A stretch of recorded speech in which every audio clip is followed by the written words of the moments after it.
नमस्कार। मैं डॉक्टर अनुसुईया अग्रवाल, प्राध्यापक हिंदी, शासकीय महाप्रभु वल्लभाचार्य स्नातकोत्तर महाविद्यालय महासमुंद। आज हम बात करेंगे बीए भाग 3 हिंदी साहित्य के प्रथम प्रश्न पत्र जनपदीय भाषा साहित्य छत्तीसगढ़ी के पाठ्य विषय 3 पर। पाठ विषय है सीख सीख के गोठ। यह सत्यभामा आडिल का नैतिक शिक्षा और ग्रामीण जागरण पर केंद्रित अत्यंत महत्वपूर्ण पाठ है। इससे पहले कि हम पाठ के भीतरी कलेवर पर चर्चा करें, आज के इस व्याख्यान में परिचित होते हैं सत्यभामा आडिल के व्यक्तित्व और कृतित्व से।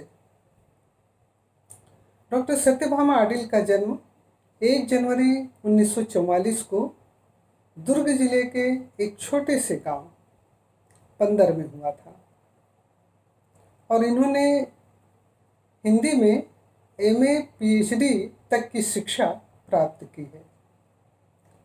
इन्होंने डॉक्टर बलदेव प्रसाद मिश्र के निर्देशन में संत धर्मदास व्यक्तित्व और कृतित्व इस विषय पर डॉक्टरेट की उपाधि प्राप्त की थी।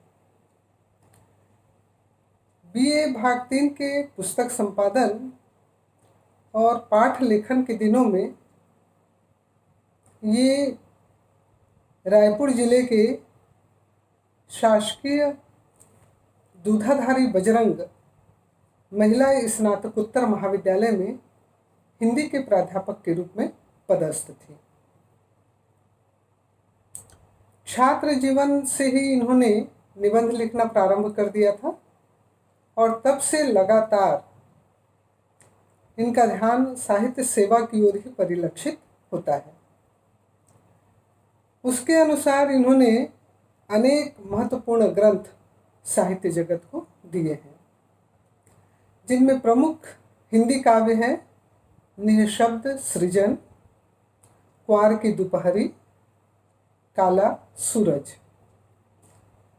उपन्यास भी इन्होंने लिखे हैं। प्रमुख उपन्यास हैं प्रेरणा बिंदु से निर्वेद तट तक, एक पुरुष। नाटक भी इन्होंने लिखा है। नाम है बुतखाना, वंशनामा, अभिशप्त। और गद्य की एक प्रमुख विधा छत्तीसगढ़ी कथा पर भी इन्होंने कलम चलाई है। छत्तीसगढ़ी कथा साहित्य गोठ और सौत कथा के अतिरिक्त इन्होंने अनेक संदर्भ ग्रंथों का लेखन भी किया है।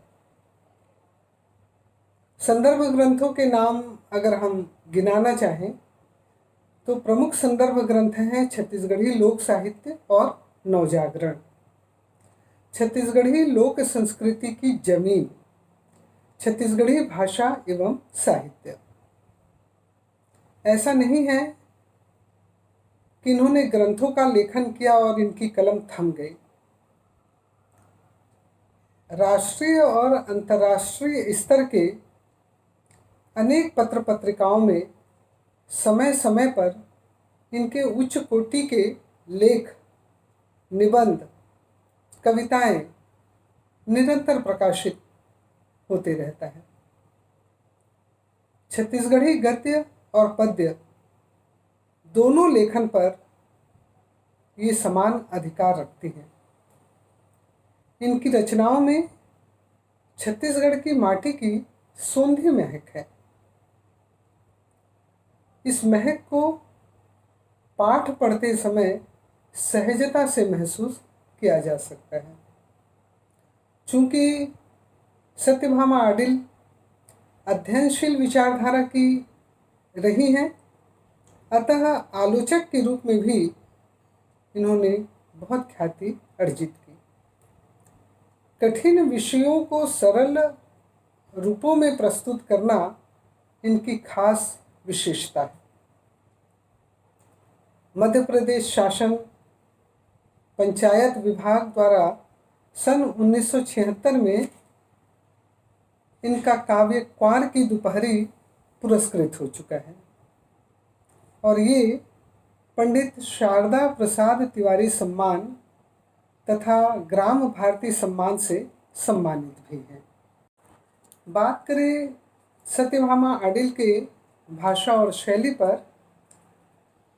चूँकि सत्यभामा अडिल एक गंभीर प्रकृति की रचनाकार हैं, तो इनकी रचनाओं में प्रकृति के अनुरूप इनकी भाषा चलती है।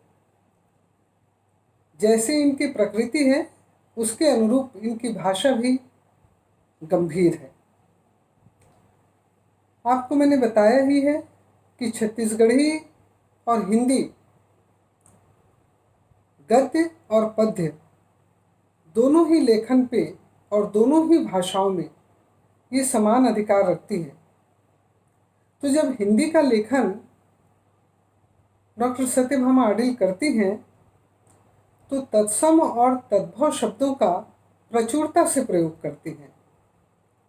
इनके तत्सम शब्दों को पढ़कर भी कहीं जटिलता का एहसास नहीं होता, कहीं भाषा क्लिष्ट नहीं लगती, बल्कि सरल और कोमल भाषा का प्रयोग ही दिखाई देता है।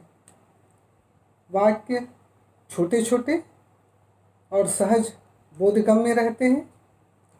प्रवाह में सौष्ठव और भाव व्यंजकता के दर्शन तो सभी जगह दिखाई देते हैं।